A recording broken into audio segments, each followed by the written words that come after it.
السلام علیکم۔ آپ دیکھ رہے ہیں سینٹرل ایشیا نیوز۔ آج کی اہم خبروں کے ساتھ میں ہوں حیدر سید۔ ہمارے نمائندہ محمد جنید منظور سپرہ کی خبر کے مطابق ڈی پی او ساہیوال محمد عثمان ٹیپو کا سٹی سرکل میں 4 مقامات پر کھلی کچہریوں کا انعقاد۔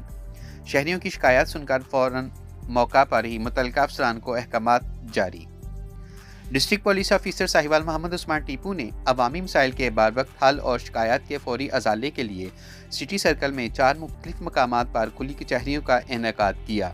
کھلی کچہریاں تھانہ فری ٹاؤن کے علاقہ جامعہ مسجد مین چوک 86 سکسار، اڈا رتی ٹبی 88 سکسار، جبکہ تھانہ فتح شیر کے علاقہ بٹالہ مسلم ہائی اسکول اور گورنمنٹ ہائی اسکول 82 سکسار میں منعقد کی گئیں، جہاں شہریوں کی بڑی تعداد نے شرکت کی اور اپنے مسائل، تحفظات اور درخواستیں پیش کی۔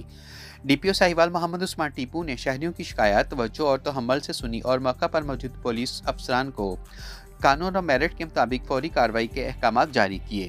اس موقع پر انہوں نے کہا کہ کھلی کچہریوں کا مقصد عوام کو ان کی دہلیز پر انصاف کی فراہمی، پولیس اور عوام کے درمیان اعتماد کو فروغ دینا اور عوامی خدمت کے عمل کو مزید مؤثر بنانا ہے۔